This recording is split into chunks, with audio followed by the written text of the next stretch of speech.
Maoist పార్టీకి వరుస ఎదురుదెబ్బలు తగులుతున్నాయి. పెద్ద ఎత్తున ఆ పార్టీ క్యాడర్ లొంగుబాట పట్టడంతో దళాలు పలుచబడిపోతున్నాయి. ఛత్తీస్గఢ్లో ప్రాబల్యం చాటుకుంటున్న మావోయిస్టులు అక్కడ ఎన్కౌంటర్లు జరుగుతుండటంతో తెలంగాణలో లొంగిపోతున్నారు.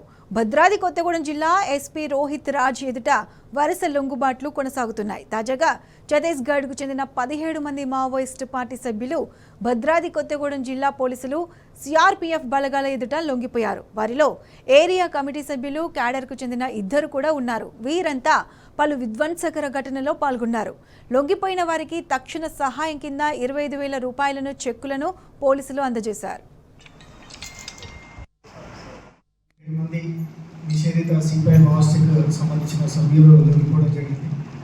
దీంట్లో 2 ఏసీఎం ర్యాంక్ సభ్యులు ఉన్నారు. అదేవిధంగా 4 పార్టీ మెంబర్స్, 11 మంది మిలిషియా సభ్యులు ఉన్నారు.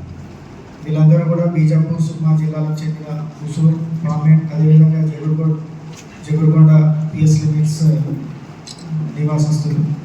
దీంట్లో 11 మెంబర్స్ మేల్ ఉన్నారు, 6 ఉమెన్ కార్డర్ ఉన్నారు.